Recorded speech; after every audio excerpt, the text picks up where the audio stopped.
ॐ अज्ञानतिमिरन्धस्य ज्ञानञ्जनशलाकया चक्षुरुन्मिलितं येन तस्मै श्रीगुरुवे नमः। श्रीचैतन्यमनोभीष्टं स्थापितं येन भूतले स्वयं रूपा कदा मह्यं ददाति स्वपदान्तिकं। वन्देऽहं श्रीगुरु श्रीयुतापदकमलं श्रीगुरुं वैष्णवांश्च श्रीरूपं साग्रजातं सगण रघुनाथान्वितं सतं सजीवं साद्वैतं सावधूतं परिजनसहितं कृष्ण चैतन्य देवं श्रीराधा कृष्ण पादान् सगण ललिता श्रीविशाखान्वितांश्च हे कृष्णा करुणा सिन्धो दीनबन्धो जगत्पते गोपेश गोपिका कान्ता राधा कान्त नमोस्तुते तप्त काञ्चन गौरांगी राधे वृन्दावनेश्वरी वृषभानुसुते देवी प्रणमामि हरिप्रिये वाञ्छाकल्पतरुभ्यश्च कृपा सिन्धुभ्य एव च पतितानां पावनेभ्यो वैष्णवेभ्यो नमो नमः। जय श्री कृष्ण चैतन्य प्रभु नित्यानंद श्री अद्वैत गदाधर श्रीवासादि गौर भक्त वृंदा हरे कृष्णा कृष्ण कृष्णा हरे हरे हरे रामा राम राम हरे हरे मूकं करोति वाचालं पंगुं लंघयते गिरिं यत्कृपातमहं वन्दे श्रीगुरुं दीनतारिणं परमानन्दमाधवं श्रीकृष्ण चैतन्य ईश्वरं गुरुवे गौरचन्द्राय राधिकाय तदालये कृष्णाय कृष्णभक्ताय तद्भक्ताय नमो नमः। Hare Krishna. So let me ask you before I show you the verse. So like I said, verse 4 told us about 6 loving exchanges with the devotees, things we should do with them. Verse 5 talked about how to differentiate between different classes of devotees and decide which category you fall in and try to upgrade yourself. And try to associate more with a certain class of devotees, right? That class that will help you upgrade your consciousness. Now, verse 6 talks about things that we should avoid with devotees. Let me see, if you have not read, before you read, please tell me, what do you think we should not do with devotees? What is one tendency that we all have that comes with material world, that comes with being part of the darkness of this material world, that we all do and we should not do? Mataji's fault But finding. Yes, very bold. Jyoti Mataji, please say what you were saying. yes, Mataji, is the same thing. Judging others. Judging others, fault finding, criticizing, right? So fault finding, that's a big problem we have in this material world, right? And that comes with part of being in material illusion, because our mind has a tendency to latch on to negatives. You all know this. In our life there will be hundreds of things that are going right, but one thing is going wrong and our mind latches on to that and it worries about it, stresses about it, gives you bad thoughts about it, bad dreams about it, right? You start having negative feelings, people go into depression and anxiety because there is one thing that's going wrong. So mind has a tendency to latch on to negative things in your life, negative things about yourself, and especially negative things about other people. Hmm? So this is a very common problem, and it's part of being controlled by this mind, because we are so controlled by the mind. Mind is not under our control. We are controlled by mind. So that's why we tend to find faults. And when we come into devotional service, we bring those previous conditioning, and everybody has brought their previous conditioning. We have brought our previous conditioning in this into devotional service. So we come with faults, but everybody else also comes with faults. And but what we tend to do is we tend to latch on to those faults in others and tend to criticize them, blaspheme them, judge them, condemn them, many different things we do. So now that you know the background, let's read this verse. So we will recite it. Just lead and follow. Verse 6. दृष्टै स्वभावा जनिते पुश्च दोषे दृष्टे स्वभावा जनते वपुश्च दोषे न प्राकृतत्वम् इह भक्ता जनस्य पश्येत् Na प्राकृतं prakritvam iha bhakta janasya pashe. Gangambasamna khalu budbudafena panke. Gangambhasamna Gangambasamna khalu khalu Buddha Buddha fena panke. Brahma dravatvam apagachati niradharmai. Brahma Brahmadravatvam dravatvam apagachati apagachati niradharmai. niradharmai. So before you read the translation, this verse is very beautiful. I want you to look at the Sanskrit of this verse. Rup Goswami is such a genius. If you go back and listen to our classes, I discussed his genius. I showed many literature, many books that he has written, where he has, excelled in his genius. I mean, even people today cannot compete with what he has done. He has played with the Sanskrit language and with verses, with words, with phrases in such a way that it's exceptional. Please listen to those. That first, or I think it was second class that we did when we did introduction of Nectar of Instruction. So let's look at this Sanskrit. Drishta means to see. Swabhav janiter. Swabhav means our nature that is given to us. We are born with a certain swabhav. So janiter, a swabhav that we are born with. Vapu means body. Cha dosher. So he said, looking at the fault in somebody's swabhav or body, in somebody's nature or body. Okay. So Drishta Prabhupada has translated as ordinary vision because we are talking about us. So looking with material vision at somebody's swabhav and body and finding dosh or fault in it. Okay. So swabhav could refer to person's personality, demeanor, how they walk, how they talk. They may be very loud, they may be very aggressive, they may be very jolly, they may have a very loud laugh, they may be a little bit inappropriate. That's their swabhav that has come from their previous conditioning. So they're born with a certain swabhav. So finding fault in a person's personality, character, a purity, demeanor, behavior, habits, that constitutes our swabhav. Or in their body, in their appearance. Somebody may be very beautiful, somebody may be very dark or very not very beautiful, somebody may be very tall, somebody may be very fat, somebody may be very short, somebody may be limping, may have some kind of handicap, may have some kind of blemishes on their body or scars on their body, whatever, bodily defects. They may be afflicted with some disease, that they have some kind of defect in the body. So this first line is saying, looking at the defect or dosh in the swabhav and body of a devotee. Bhakta janasya pashet. Na prakritatvam here. Do not do this. Prakritatvam means in a material state, we tend to look at the dosh of in the swabhav and body of a devotee. Bhakta janasya pashet. Na pashet. Sanskrit language is such. Basically, it's saying to see the faults in the swabhav and body of a devotee is very prakritatvam, very material consciousness, very bodily consciousness, very low consciousness to do that. Okay, it is a very material state when we do that. It is like, so he has given us an analogy, because we are so mandbuddhi, we are so small intelligence, we will not understand this line by itself. So he had to give us an example, an analogy. So he gives us an example of Ganga. That Ganga water does not get contaminated or dirty, even if it has budbuda, like bubbles, fain, or foam. You must have seen in rivers, sometimes there is bubbles and foam. Pankir. What is panka? What is pankaj? What does pankaj mean? Pankaj is lotus, Mataji. Pankaj is lotus. So aj means born. Aja bolte na aja, like Krishna is not born, bolte na aja.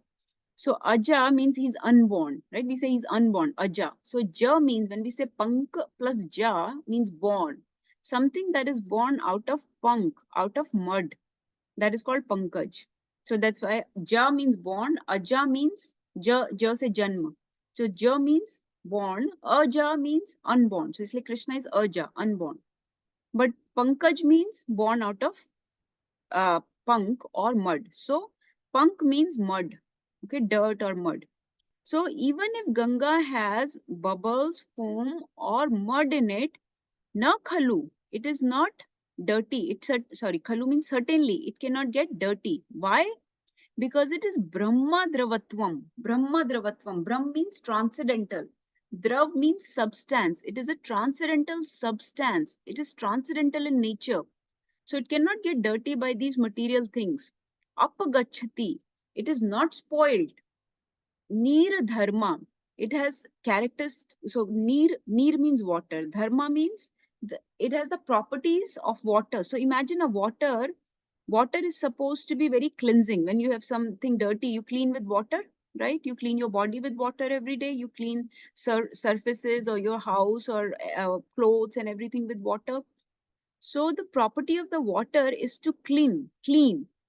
So what to say of that water, which is a transcendental water, which is transcendental substance? So, so if ordinary water can clean, can cleanse, can purify, then what to speak of Ganga water, which is a transcendental substance, a Brahma Dravatvam? So what to speak of that Ganga? That Ganga cannot be spoiled. Ordinary water may get spoiled by these dirty things, but Ganga water cannot get spoiled and it retains its purity. It can still clean, just like clean water. Ordinary water, when clean, can clean everything. Ganga water, despite being contaminated on surface, still retains its dharma of cleaning, dharma of purifying. So नीर का धर्मा क्या होता है? Water का धर्मा क्या होता है? Water's property is to clean, to purify. That is the dharma of water, neera dharma. That property of Ganga is not lost just because it is contaminated on surface by these things. Similarly, a devotee on the surface may have dosh or fault in their swabhav and in their body, but do not look at them, because looking at that is very material consciousness. Just like you do not look at the Ganga's faults, even though it is contaminated by these things. So I just wanted to go over the Sanskrit because it is so beautiful how Rup Goswami has given this analogy. Now let's read the translation. Can somebody read this translation? Hare Krishna Mataji. Yes, ma'am. Translation by Nārangi Bhaktivedanta Swami Srila Prabhupada ki jai. Being situated in his original Krishna conscious position, a pure devotee does not identify with the body. Such a devotee should not be seen from a materialistic point of view.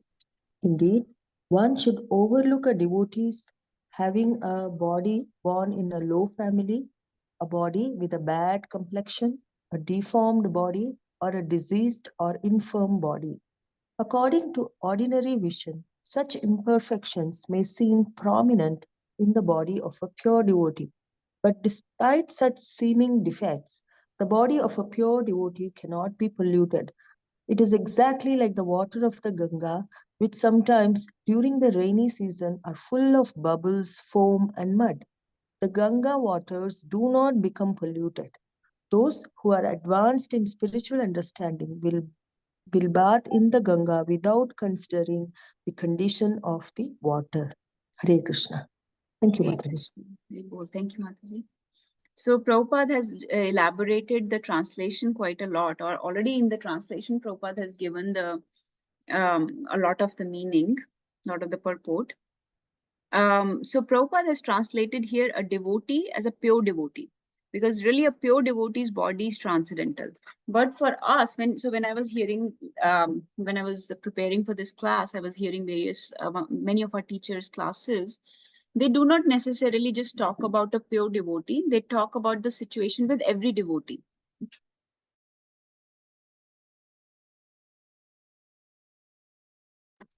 Sorry. So Prabhupada talks about the situation of pure devotee mostly. He will mention about other devotees also.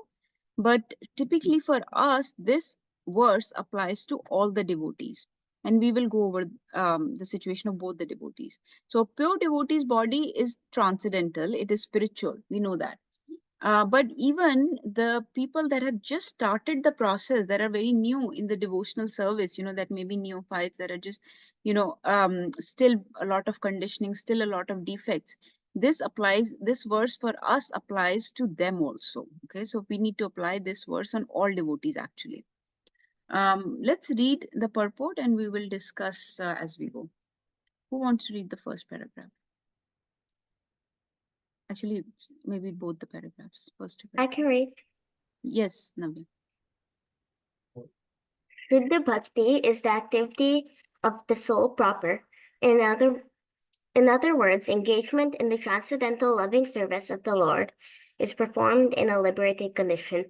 In Bhagavad Gita 14.26, it is stated, Mam chayo vipikarena bhakti yoge savate sagunam samitityetan brahma bhuyaya kalpate.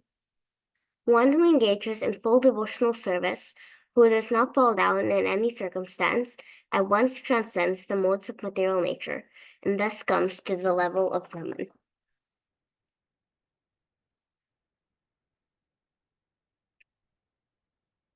Sorry, let's pause for a second. We'll skip the second paragraph.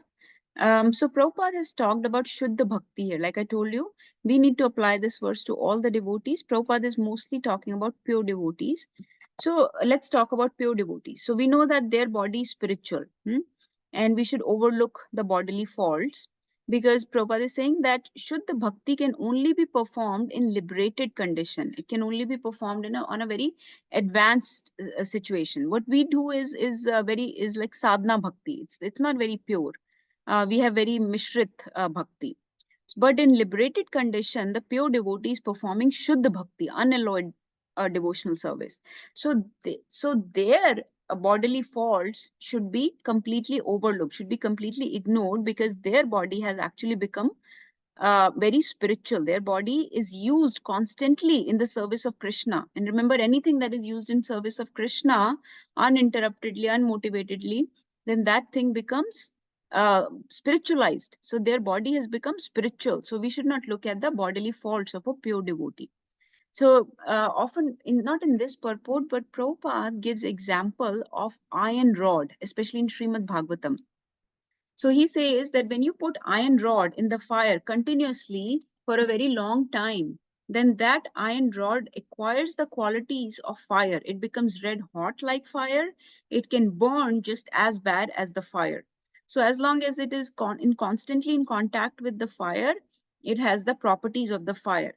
So just like iron rod has acquired the qualities of fire by being in the fire, similarly, a pure devotee has become completely spiritualized by being in constant devotional service of the Lord.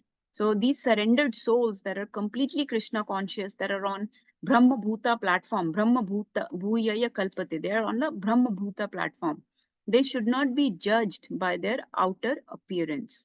They should not be judged by that, some disease they have, some affliction they have, some handicap, some deformity, some scarring, some problem with speech, or problem with memory even, because remember, memory, mind, intelligence, they're all functions of body only. They're all part of gross and subtle body. So somebody, let's say they're giving a class, and a very advanced devotee, he forgets a verse. You should not judge them. And like, again, I'm saying this is applicable to all the devotees, not just pure devotees, but definitely for pure devotees. So we are not committing these offenses at the feet of advanced Vaishnavas, senior Vaishnavas. So, often, like, let's say in case of Prabhupada, sometimes Prabhupada would, forget a verse, and he would say, okay, what is that verse? So this, one of the disciples actually asked this question, that Prabhupada is, so advanced, how can he forget? But remember, we should not focus on these type of deficiencies or limitations of the body. Okay. There was one time I was reading about this. There was one time when Prabhupada used a word which is not in English dictionary. So when disciples were, I think, I don't know if it was a lecture or if it was a book that they were translating. So they said, should we include this word or should we use a different word since it's not in the dictionary? So some devotees were of the opinion that we should that we should change the word because it's not in the dictionary. And then some devotees were of the view, no, pure devotee has used this word, we should change the dictionary. We should not change the word that pure devotee has used. We should change the dictionary that does not have this word. So they were divided on this point, and they brought it up to Prabhupada. Prabhupada, what should we do? You use this word which is not in the Oxford dictionary. So Prabhupada was, very humble. So he said, no, just change the word. But this is just an example, that a pure devotee can sometimes do these things. He may be, he may falter. Let's say singing is not very good or some skill is lacking. Those things we should not focus on. We should not become very conscious of those things in any devotee, but especially an advanced devotee.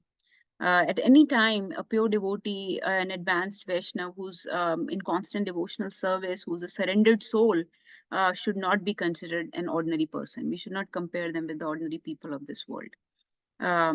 So looking at the external features, focusing on the external features of a devotee is actually very offensive. You should not take into account those things. I'll skip the second paragraph. Let's read the next one. Who wants to read this one? Please keep reading. Mataji, I can read. Yes, Sorry. please.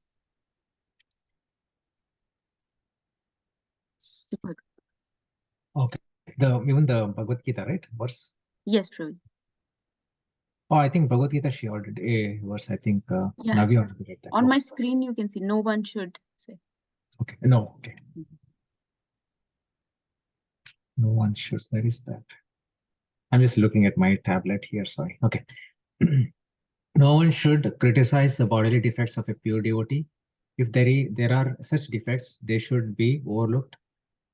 What should be taken into account in the spiritual master's main business, which is devotional service, pure service to the Supreme Lord, as stated in Bhagavad Gita 9.30.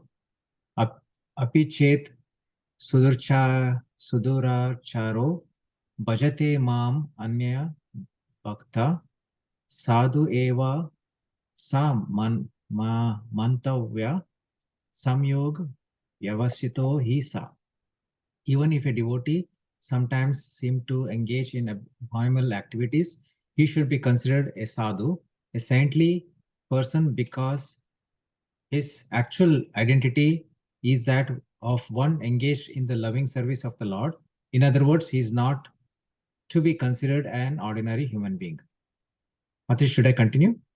No, Prabhuji, let's wait. So this is a very important verse. Api chet suduracharo. So this verse is often quoted in connection with the Nectar of Instruction verse that we are reading today. This and the next one, Shipram Bhavti Dharmatma. So basically, here main thing to understand is that instead of focusing on people's external, traits, characteristics, personality, or defects, or limitations in their habits or their skills, whatever, instead of those things, look at the spiritual master's main business. Okay, main business. What is their main business? Their pure service to the Lord. That is what we should take into account. So Prabhupada is saying, take into account the spiritual master's main business. Their sincerity should be looked at. Their instructions should be looked at. Their service. So serve them, hear from them, take instructions, take guidance from them. Look at the whole gamut of services, how they have surrendered to Krishna their entire life, what they have renounced, what they have surrendered for Krishna. Look at all those things, not just the external aspects of a devotee. Okay, so seeing or judging devotees from a material viewpoint is a very bodily conscious activity, and that actually shows your own poor fund of knowledge. So Prabhupada further in the next paragraph, we will skip this paragraph, but Prabhupada talks about Goswamis, that there are a lot of people who say that a Goswami is only born in a Goswami family, or a Brahman is one who's born in Brahman family. That shows your poor fund of knowledge, because our scriptures tell you that Goswami or Brahmana is not by birth. It is actually by your qualities, by your qualification determines whether you are a Brahman or Goswami. Goswami means someone who has controlled their go, means senses. Someone who's a master of their senses, they are Goswami. So you may be born in a Goswami family or a Brahman family, but if you do not have those qualities, if you do not control your senses, mind, you don't have those divine qualities, that Devi Sampada that Krishna talks about in Bhagavad Gita. If you don't have those divine qualities, then you're not fit to be called a Brahman or Goswami. So Prabhupada is saying that is a very neophyte or very bodily conscious mentality. It is based on material considerations, this type of titles. That type of titles should not be given to just anybody. Then Prabhupada is giving the example of Rup Goswami and Sanatan Goswami, that how they were serving this Nawab Hussain Shah, and they were actually given names, Muslim names. So by that standard, by that consideration, actually they should not have been accepted into Vaishnavism at all. But Sri Chaitanya Mahaprabhu accepted them, embraced them, and they were the top 6 Goswami. They were the top disciples of Mahaprabhu. Because in those days it was very, I don't know if you're familiar with this concept. In those days, like 500 years back or so, when Mahaprabhu was there, it was very easy to convert people into Islam, or to make people fall down from Hinduism or from Vaishnavism. And the only thing they had to do was sprinkle, जो ये लोग क्या करते थे, they will just sprinkle some water on them. अपना जो पानी होता है उस पे sprinkle कर देते थे.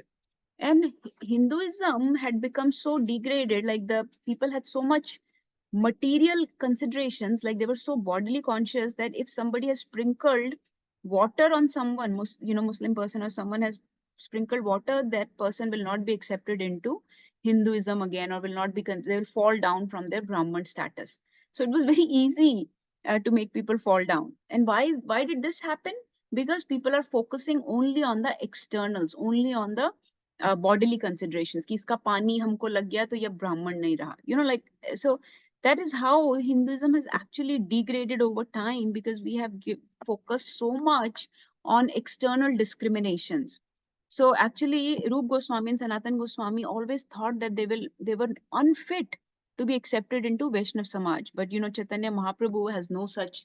He gave the Harinam and Harikatha and Kirtan to everyone, to go to each and every door and spread the Harinam. No gender consideration, no caste consideration, no color consideration, language, bodily, no consideration, no animal, no species consideration. He even made animals dance to Harinam when he was passing through the Jharkhand forest. So Mahaprabhu, changed that culture where only external considerations were important, where external discriminations were being made, because he said that is not the spirit of bhakti.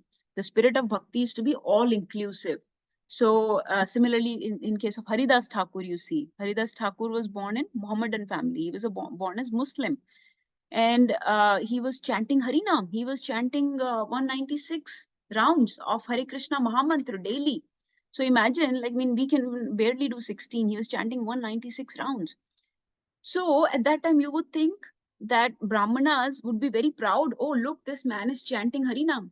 But he was actually getting persecuted by Brahmanas, by the so-called, Brahmanas, Dvijas, or so-called Goswamis were criticizing Haridas, that we do not accept this man. We do not accept. He should not be chanting Harinam because he's born in Muslim family. So this, instead of feeling proud of someone taking up the Harinam, they were condemning him, they were criticizing him. So Haridas Thakur was getting persecuted from both the Brahmanas and by the Muslims. Muslims were saying, why is he chanting Harinam? And Brahmanas were also saying, why is he chanting Harinam? So imagine he's getting persecuted by Hindus, by Brahmanas, on the basis that he's chanting, that a Muslim body is chanting Harinam. That's so fallen.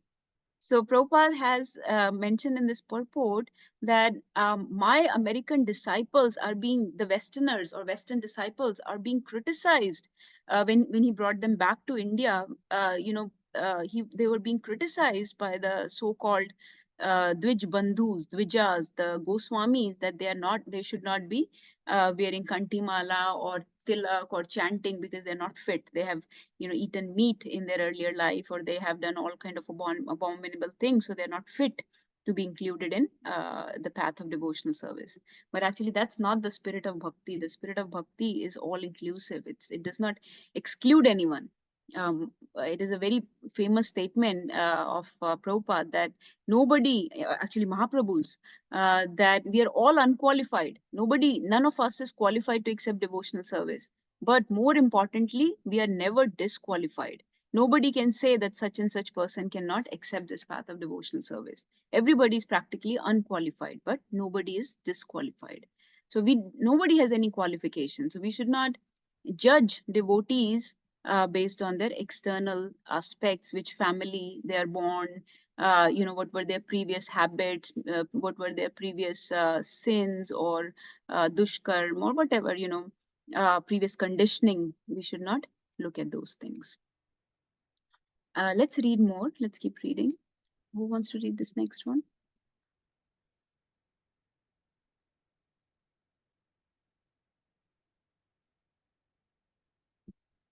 Okay. Mati, should I read?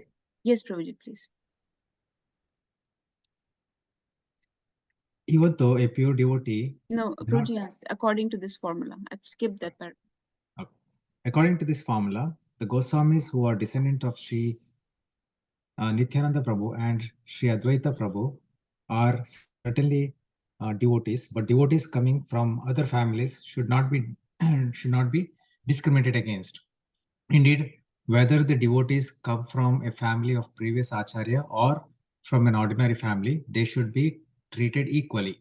One should not think, oh, here is an American Goswami, and discriminate against him. Nor should one think, oh, here is a Nityananda Vamsha Goswami. There is a undercurrent of a protest against our awarding the little title Goswami to the American Vaishnavas of the Krishna consciousness movement. Sometimes people flatly tell the American devotees that their sannyasa or title of Goswami is not bona fide. However, according to the statement of Srila Rupa Goswami, in his verse, an American Goswami and the Goswami in the family or Acharya are non-different. Mati, should I continue? Just give me 1 second, Prabhuji. Then you can continue after that. So Prabhupada is saying that so even amongst Vaishnavas, it is people start discriminating. Oh, these are descendants of Nityananda Prabhu and Advaita Acharya. So they are given more prominence or more importance than people that are born in ordinary family. But whether Prabhupada is saying whether the Goswami is a descendant of Nityananda Prabhu and Advaita Acharya or other, glorious associates of Mahaprabhu, they could be a descendant in that family. But let's say they may be a descendant in that family and loosely practicing. They are not very, let's say, committed to the path. Or they may be committed. But also somebody born in ordinary family is completely committed to the process, to Harinam, to Harikatha, to scriptures. Then that person should be given equal, should be treated equally, should not be discriminated against. So it's not like there is no such thing as American Goswami or Nityananda Vamsha Goswami. They're all equal. A Goswami is a Goswami. It's somebody who has accepted the path of Krishna consciousness, somebody who has committed themselves, surrendered their life to Guru, to Krishna, to scriptures, to preaching, to spreading the message and, Harinam. So they should all be treated equally. Okay, Prabhuji, let's read this one. So this, I think everybody understands this concept that of Goswami and Brahmins that are born in a family, but do not really have the qualities or qualifications. Just one word that Prabhupada often uses in relation to these people that are born in such elevated families, but do not practice that culture. They are called Dvij Bandhus. Dvij Bandhu is somebody who's related to Dvij by birth, but do not have the necessary qualities or qualifications of that culture, of that or that type of consciousness in which they were born. So their consciousness is not advanced, even though they were born in that family. So those people sometimes just use their birth status to lord it over other people, but actually have no scriptural knowledge, no faith in scriptures, no faith in Harinam, not even practicing, or just practicing for show, things like that. Those people are just Dvij Bandhus. So they are not Paramhamsas. Paramhamsas are the people that are free from all jealousies, nirmatsaram, and they will not treat other people or discriminate against them like so many Brahmanas and Goswamis have done in the past. Okay, let's read from here.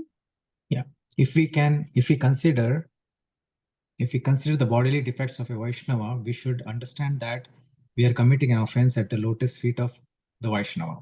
An offense at the lotus feet of Vaishnava is very serious. Indeed, Sri Chaitanya Mahaprabhu has described this offense as Hatimata, the mad elephant offense.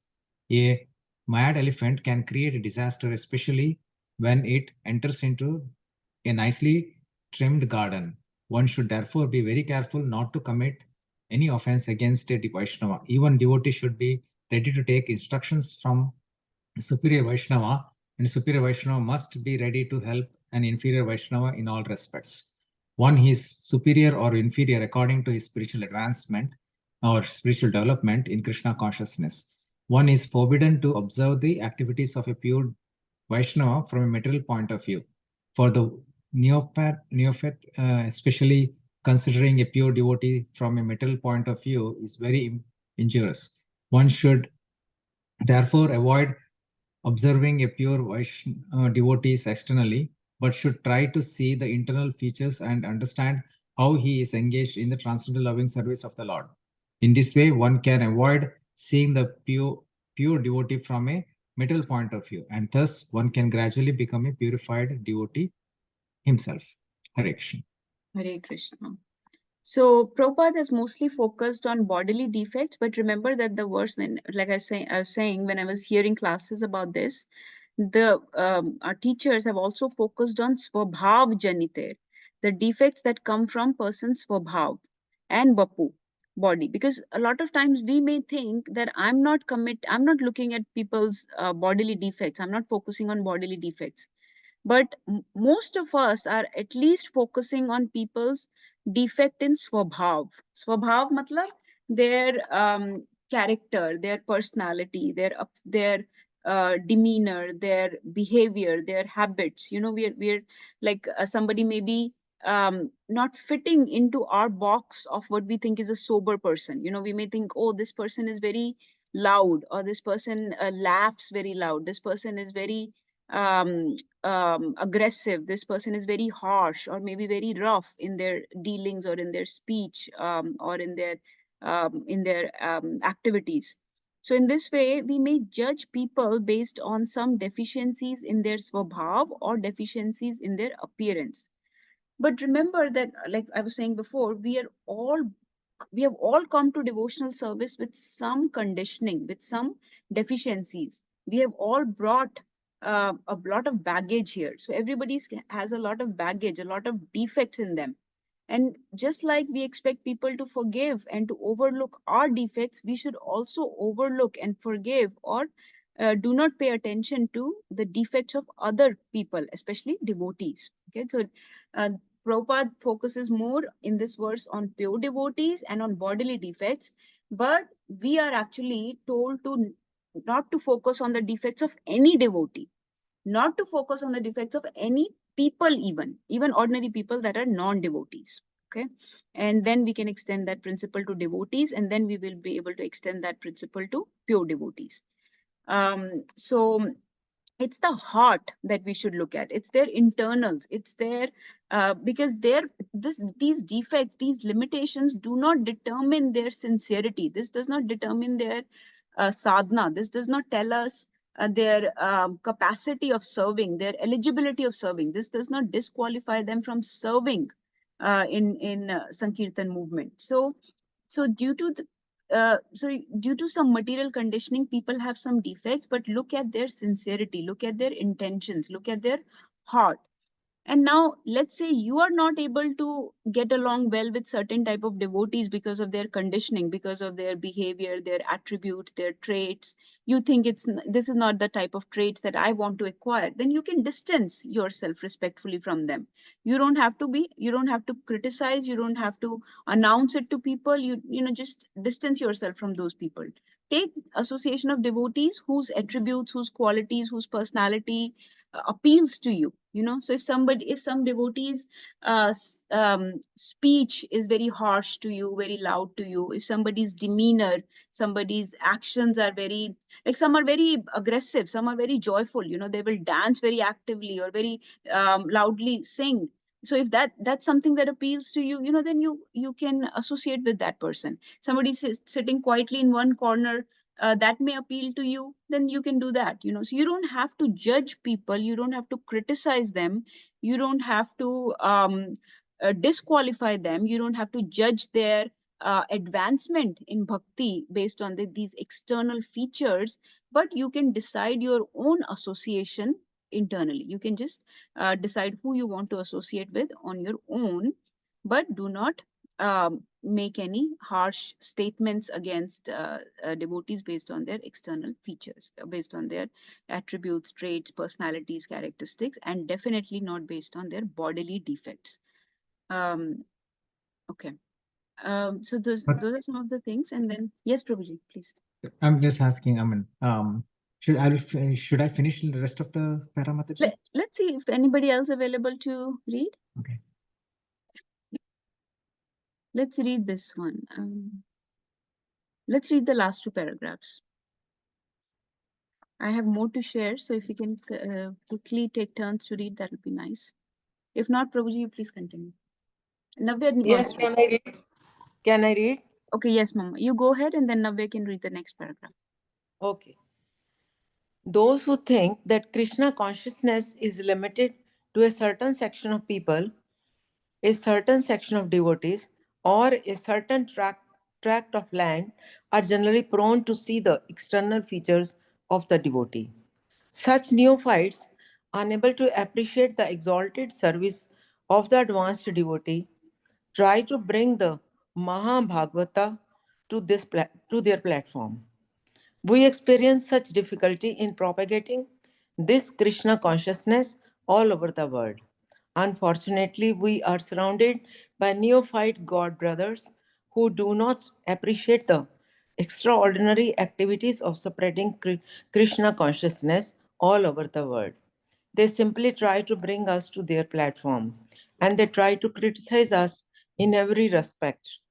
We very much regret their native activities and poor fund of knowledge.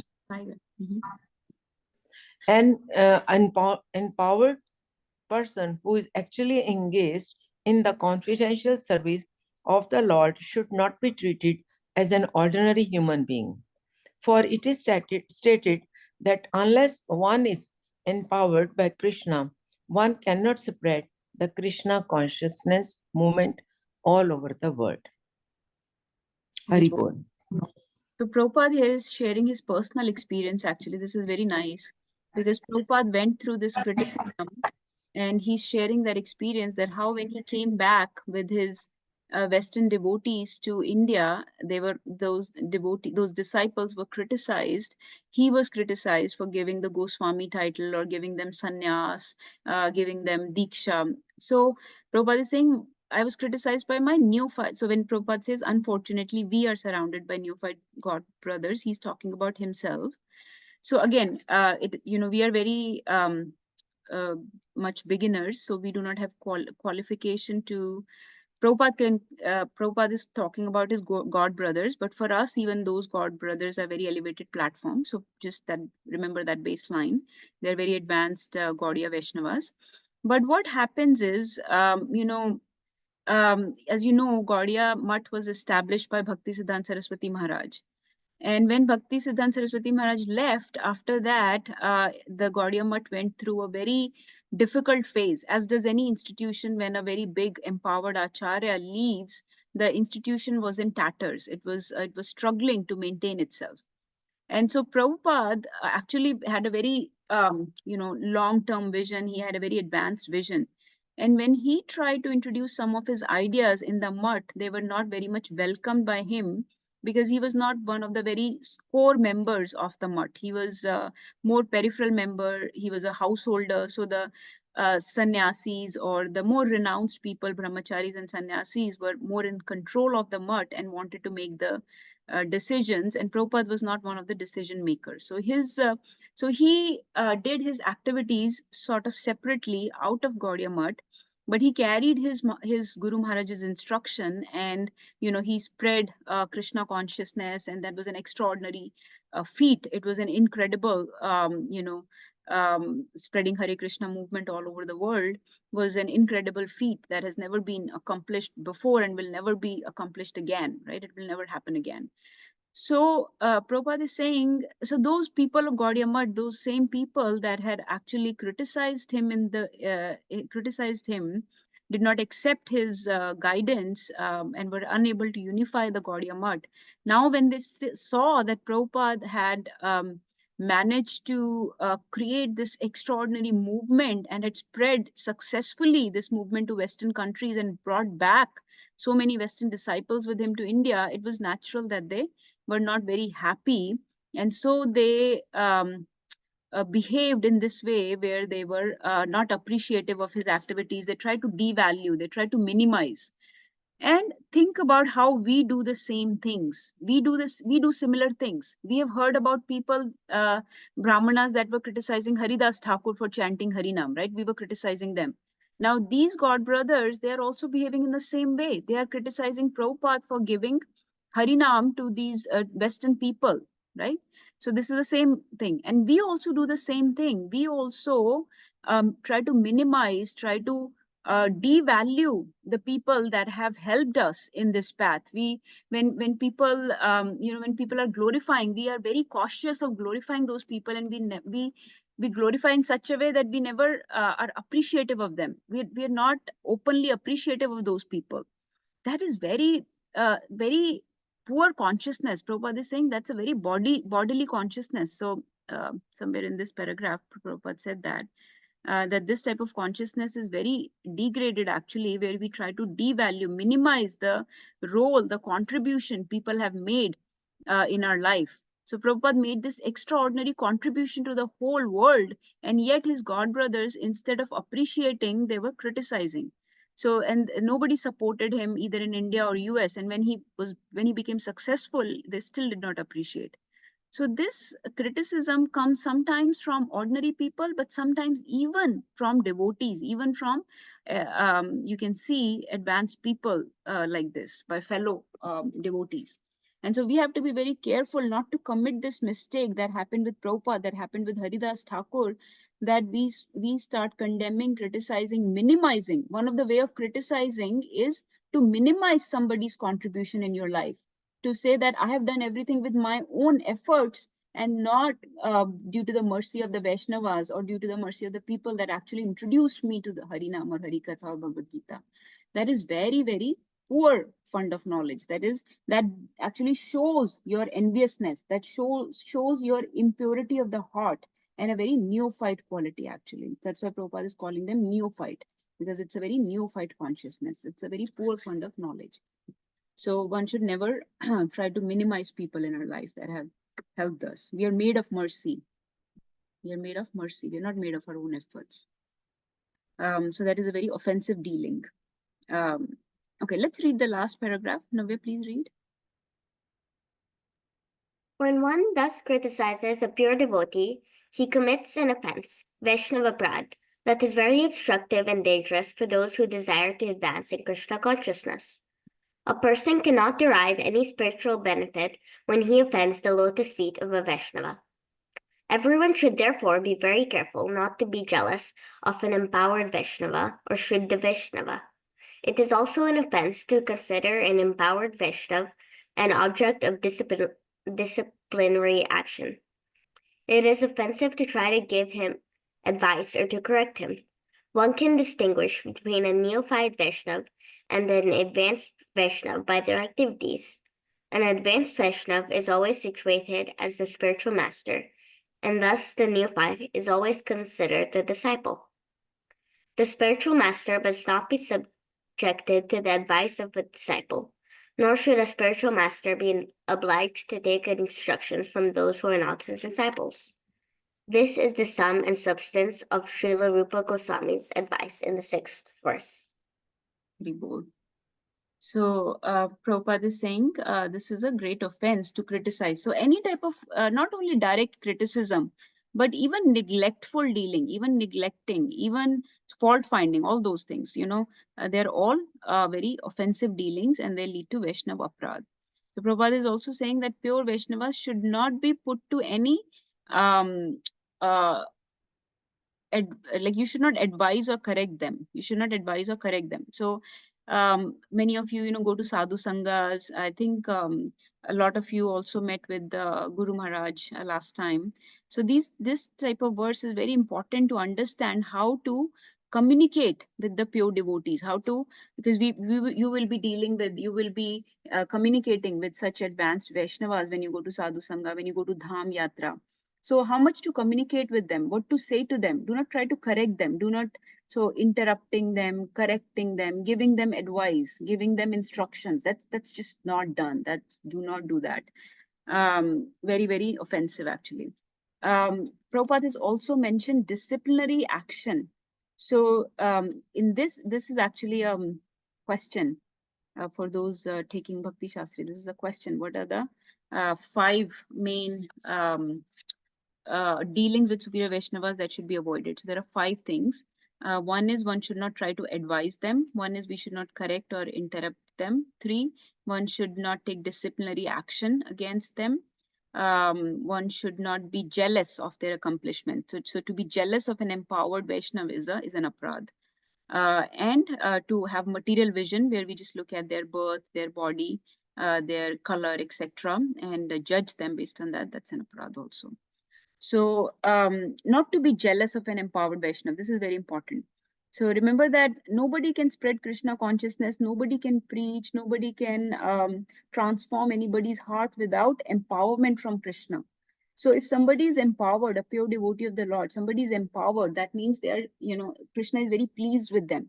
So if Krishna is very pleased with someone and you're jealous of them, what does that make you? That means Krishna is not going to be pleased with you because you're jealous, you are envious of somebody that Krishna is pleased with, that is very dear to Krishna. So that type of empowered Vaishnava who has Krishna Kripa, like Nagarjuna Prabhu was saying yesterday, Krishna Kripa ho tabi Hari ka naam le sakoge. So Krishna Kripa, or without his empowerment, one cannot transform anybody's heart. So we should not be jealous of such empowered Vaishnavas. So Prabhupada was so empowered, and so it was an aprad to be jealous of him, to try to minimize his activities, his contributions, to not support him, to criticize him, to try to, correct or advise such great Vaishnavas. Disciplinary action, an empowered Vaishnava should not be subjected to a disciplinary action. This sometimes becomes controversial. Now, remember that what is your position, first of all? So are you in a position to correct or to take disciplinary action against another Vaishnava? Are you their guru? Are you their parent? Are you in a superior position to them to judge their character, their intention, their activities? Or are you in yourself in a position of purification, a neophyte, just trying to, just struggling in the sadhana? So if we are not in a position of authority, then we cannot take a disciplinary action against the empowered Vaishnava. So you have to see what is your role.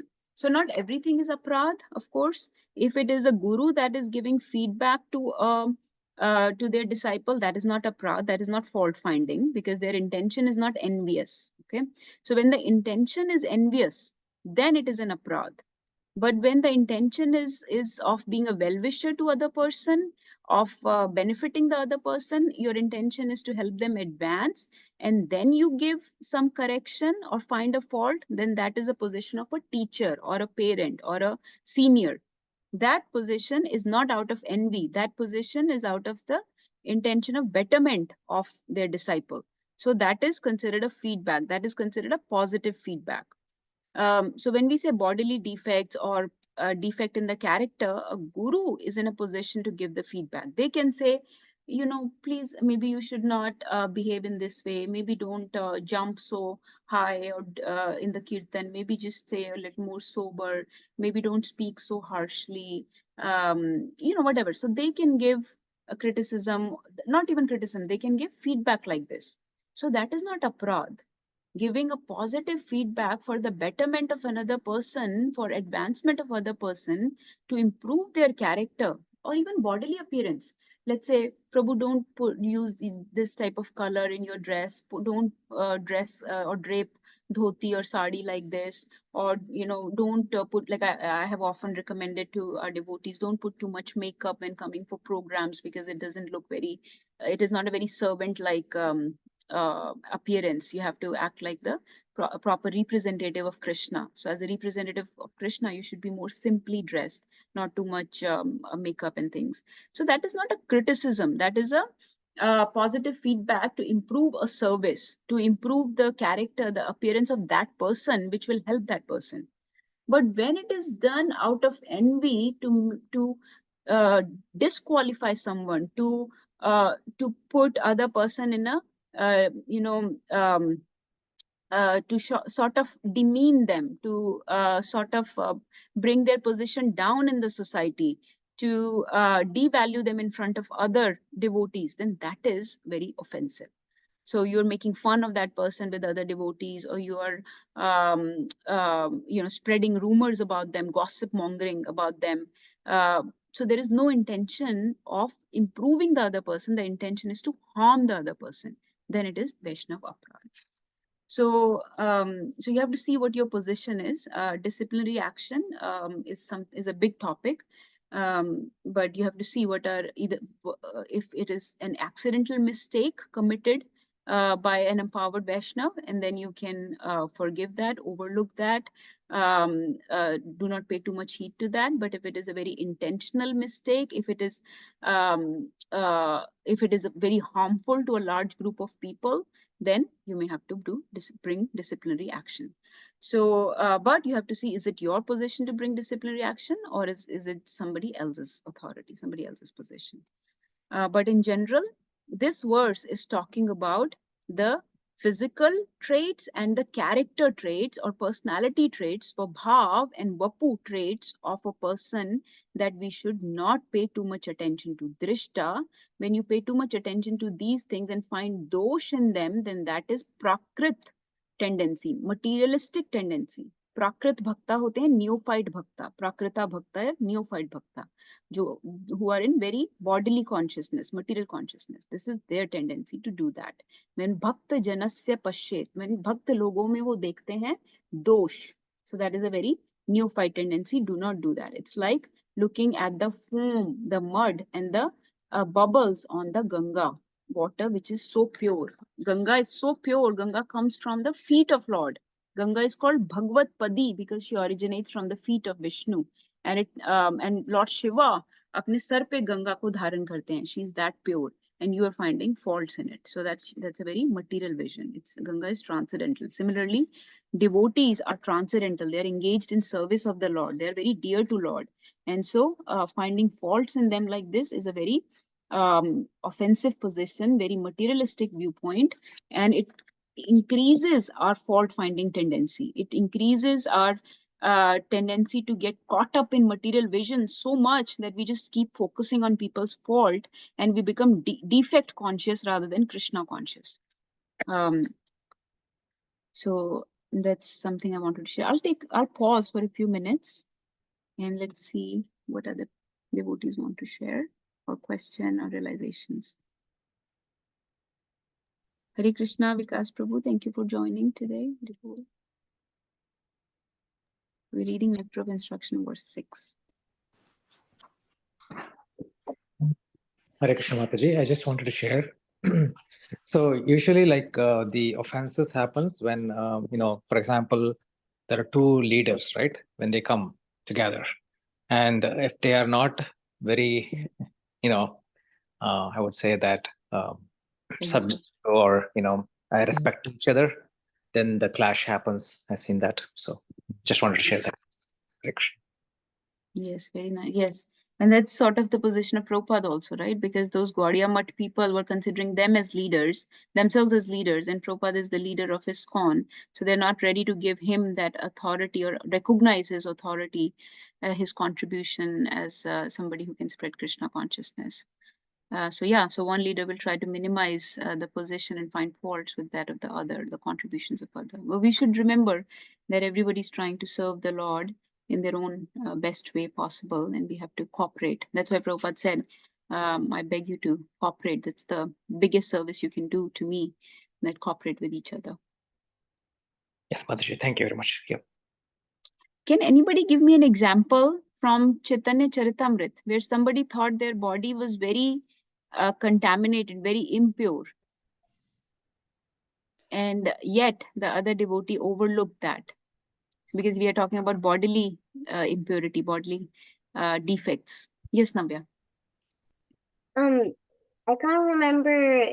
I think it was Sanatan Goswami, but I'm not sure. But he was, because of something, his body was really impure, but Chaitanya Mahaprabhu hugged him anyways. Yes. Very bold, wonderful. Yeah, he had these abscesses and sores on his body, so they were leaking pus, and he would not. He thought his body was so impure, he should not come near Mahaprabhu. Mahaprabhu embraced him, and as soon as he embraced him, all his, the affliction went away, the deformity, disease went away. So we have to see beyond those externals. And this is a whole another topic. When devotees suffer, we see that we have some advanced, Prabhupada's disciples that are getting older and are, having certain diseases, certain health problems, certain difficulties with body. And we see that. So sometimes we get confused because we are, again, very neophyte. So in Prakrit Bhaktas, so we get confused. Why are they suffering? They're Krishna devotees, right? Is it their karma?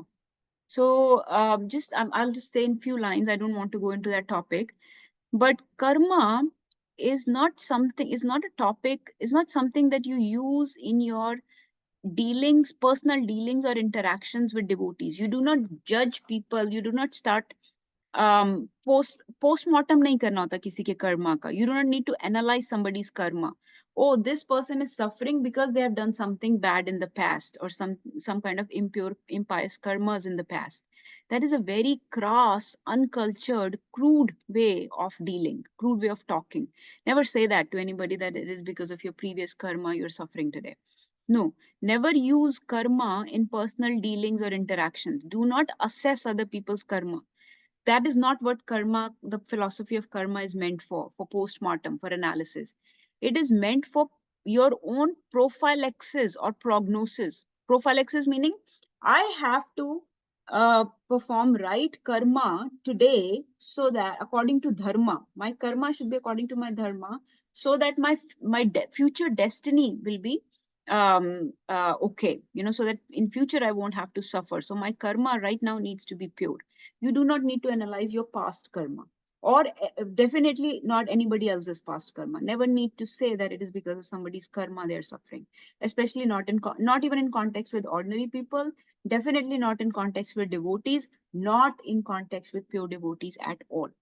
So this is not our business. Never comment on this. Use the rule of karma to walk the path of dharma yourself. That is just one of the things I wanted to establish, because a lot of things are in play here. A lot of things happen because of Krishna's plans, and transcendental devotees, pure devotees, are said to be beyond the rule of karma, beyond the law of karma. They have become spiritual, so now they are in Krishna's shelter. So it's Krishna's plans by which, even if they have some bodily difficulty, it's either Krishna is testing them, or Krishna is setting an example for the rest of the world to see. Many things may be going on. It is not our position to point on that. So rule of karma is just for our actions. What should we do? How should we work in this world? Is this the right action to perform? Just wanted to establish that baseline. Let's hear from other devotees. Nagarchand Prabhu, Jyoti Mataji, Ravi Prabhu, Rekha Mataji. Anybody wants to share? Hare Krishna. Pranam to all devotees, all glories to Srila Prabhupada. Yes, thank you for sharing all that information.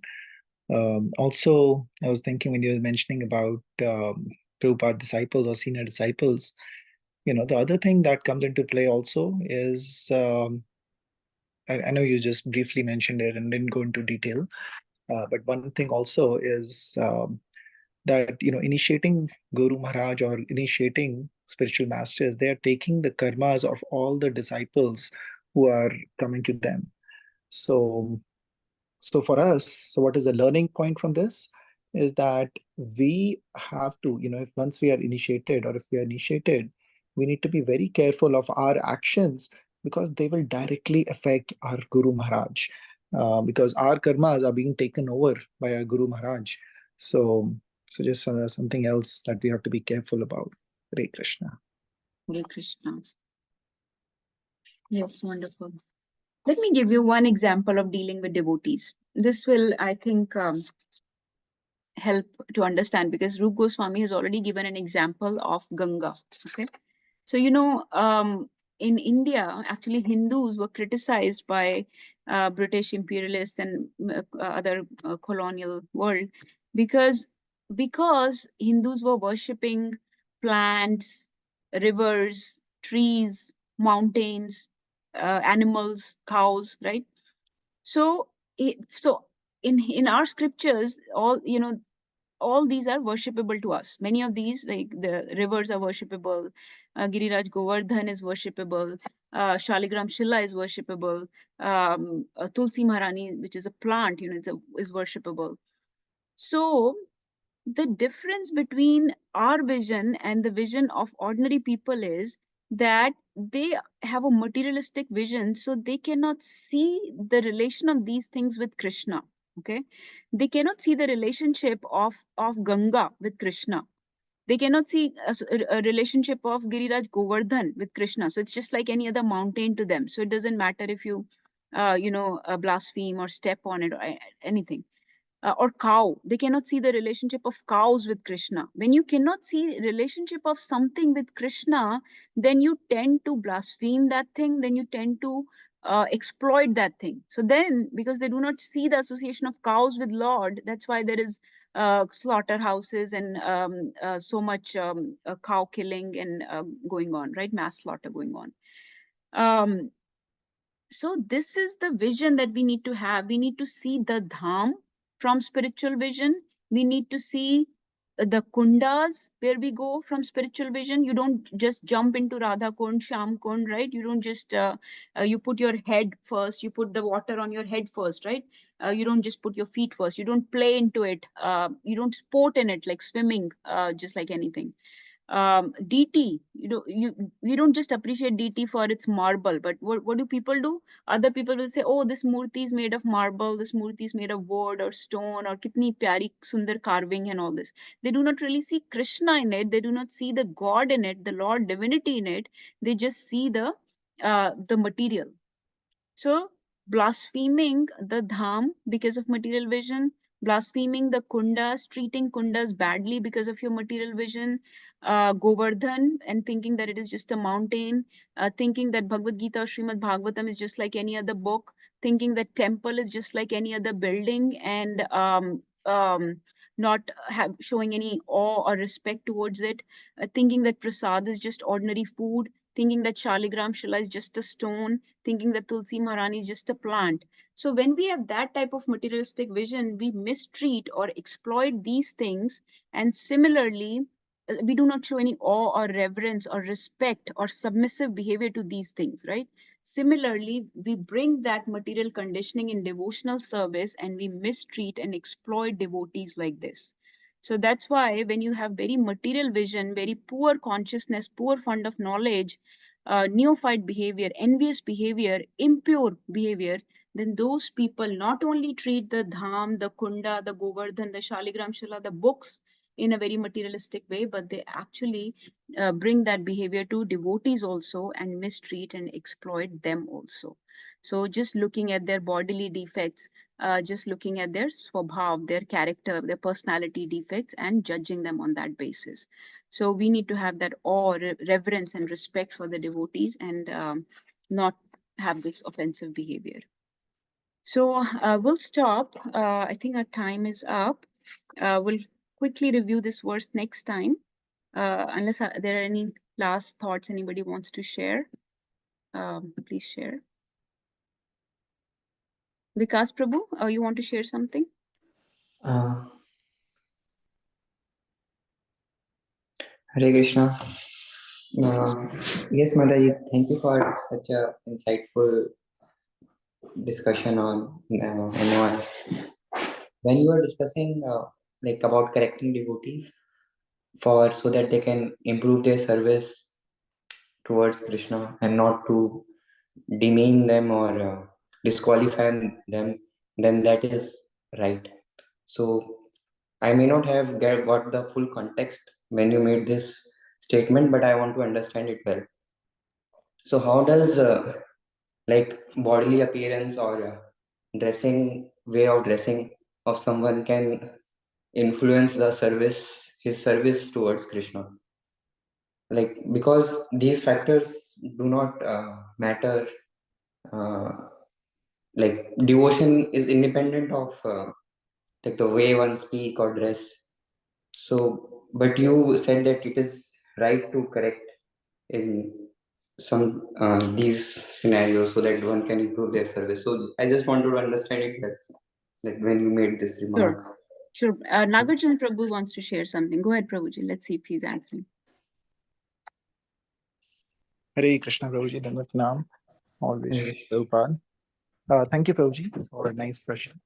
So Prabhuji, again, it is so what Nārangi was saying is it depends upon whose responsibility it is to mention it, first of all.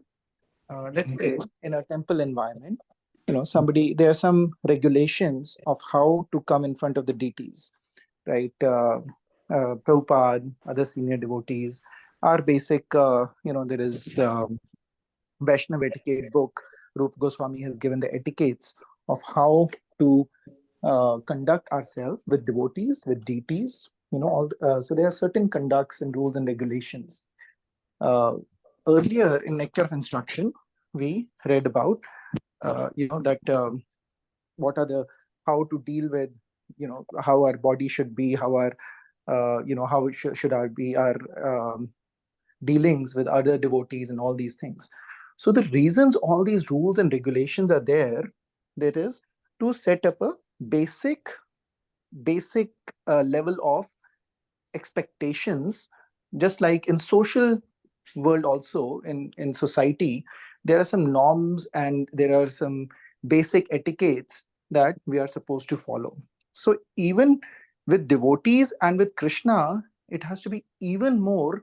We should try our best to not to at least meet the basic expectations that are there. Now, again, there are time, place, circumstances which go into this. So let us say I'm sitting in my house, the temple is nearby, I'm going for Janmashtami program. It is not ideal if I'm very comfortable, I have time, I have everything, then I should not ideally go in a tight t-shirt and jeans, suit right? boot. That is not ideal. Now, a different situation maybe, let's say I actually did that the other day. I was in some other city in a conference, and my options were either I go in my suit that I was wearing for a conference, or I do not go at all to the temple. So I actually discussed with Nārangi. So you take advice from other Vaishnavas, other that, what do you suggest? Can I go like this? Is it okay? I will otherwise not be able to take darshan if I do not go like this. If I have to go to the hotel, change, Yes. and wait Vaishnava attire and then go, I would not be able to go. It will be too late. So I decided that okay. And then luckily by Krishna's mercy, I met other devotees over there, and everybody was welcoming. They didn't judge me by, oh, see, this person has come in a suit.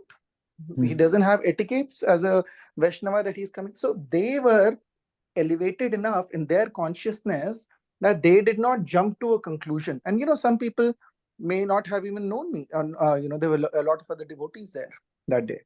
So, but they did not criticize me or say, because one, they don't know what is behind. They are not my master, spiritual masters, or they don't have a relationship with me. So they maintained the perfect etiquette. They were nice to me. They served me prashadam. They talked very nicely to me and all that. But at the same time, if I know that I'm here, Nārangi is here, and if we are having a program right here in one of our Prabhuji's house or Mataji's house, then it is not ideal that I go in a t-shirt and jeans in that program. And that is not the ideal etiquette for a Janmashtami program or a Govardhan Puja. So again, time, place, circumstances. So we have to realize, when Nārangi was saying, I was thinking about that, and she mentioned it, but I think I didn't emphasize on it, but that we have to see what is our position. Is it our position to correct somebody or not? Are we in that position? So if we are not in that position, then, and something like, let's say, seems not ideal to us, then we should go to whoever is the superior in that congregation and mention to them that, I noticed this, and maybe there is a reason behind it. I do not know, but it's not your position to go and correct somebody. Whereas the other person, the senior, may then talk to that devotee and see what the circumstances were. Talking about devotion in the heart. So so that is just a few examples I was giving in different situations. Yes, the devotion in the heart matters, but still we have certain rules and regulation, some do's and don'ts. What is it, Natasha, Nārangi? The Nitya, let me mention a couple points because we have to wrap up. So Prabhuji, in short, the answer is that our external attire, our external behavior does affect our internal consciousness. So that's why there is certain sets of rules, regulations, etiquettes, conducts that we follow. That can also be essential for our service. For example, just like I was saying, this is a preaching mission. When we conduct programs, we recommend our devotees that are serving there in the program to keep their hair tied up in a bun. Women should not have hair like falling like this, should not have too much makeup on, simple dress, covered body properly, because other people are looking to you as a representative of Krishna. So you need to look the part also, because other people do have materialistic vision. So they are only assessing you. They do not see your devotion. They do not see your internals, but you want to attract them towards Krishna. So your externals do matter to other people. So you should have proper dress and proper, tilak and things if possible. And who will impose those rules and regulations? Let's say somebody sees, I see one of my, somebody who's in my care breaking those rules often, then it is my duty, my responsibility to tell that person to make those corrections for their betterment and for the betterment of other people that they are serving. Otherwise, they may not be able to touch the heart, transform the heart of other people because of their demeanor, their attributes, the way they speak, the way they conduct themselves, the way they dress themselves may be coming across as very un-Krishna-like, very unspiritual, not a very sober person to other people. And so people may not be very inspired by them. So as a senior to them, it will be my duty to make those corrections so that they can be more potent, more powerful in their preaching, in their engagements with regular people. But it is not the duty of other people. If it is not the responsibility of other people, then they need to stay quiet and overlook those faults. So that's how. So sometimes our externals do matter, especially when we are serving, and especially when we are serving in a temple environment in front of a very large group of ordinary people. So deity worship, definitely your attire, your demeanor, everything matters. There are a lot of rules that you have to follow. So that's how the externals matter in services. But yes, devotion is a matter of heart. And so our job is to look at other people's hearts, to look at their intentions, to look at their sincerity, and should never disqualify anybody from serving, should never think that because of their gender, because of their caste, because of their color, because of their birth, because of their family, their education, their money, etc. They are disqualified from. Because of their handicap, they're disqualified from a service. That's not something we do. Bhakti process is not discriminatory. It is all inclusive. Those things are not adjustable. Your birth, those things you did not choose, right? Your gender, you did not choose. Your caste, your color, you did not choose. Now, these externals, with how we depict or present ourselves, those things can be adapted, can be chosen, can be fixed. So if somebody is in an authoritative position, he can fix those things for you, because we are all learning. So we need to learn that role of that proper conduct, proper dress, proper demeanor, proper speech. We should have that actually, because those things can be adapted. Yes. Thank you, Mata. You are giving much context to my query. I understand it better now. And I do have further sub questions, but I would like take it or ask some other time. Yes, Prabhuji. We'll take it separately, and we can continue discussing this next time also. I'll stop the class for today. So thank you everyone for joining, but please stay on, because we want to chant extra and maybe a little singing to pray for our devotees and Hindus and other minorities that are suffering in Bangladesh. So we need to have a little bit of a prayer meet today, so at least for 20 minutes till 11 or so, if everybody can stick around for chanting. Thank you so much for your association. Appreciate each and every one of you. Vancha kaltarubhyascha kripa sindhuvevacha patitanam pavanebhyo vaishnavebhyo namo namah. Shri Updeshamrit ki jai. Srila Rup Goswami ki jai. Jagadguru Srila Prabhupada ki jai. All glories to the assembled devotees. Hare Krishna.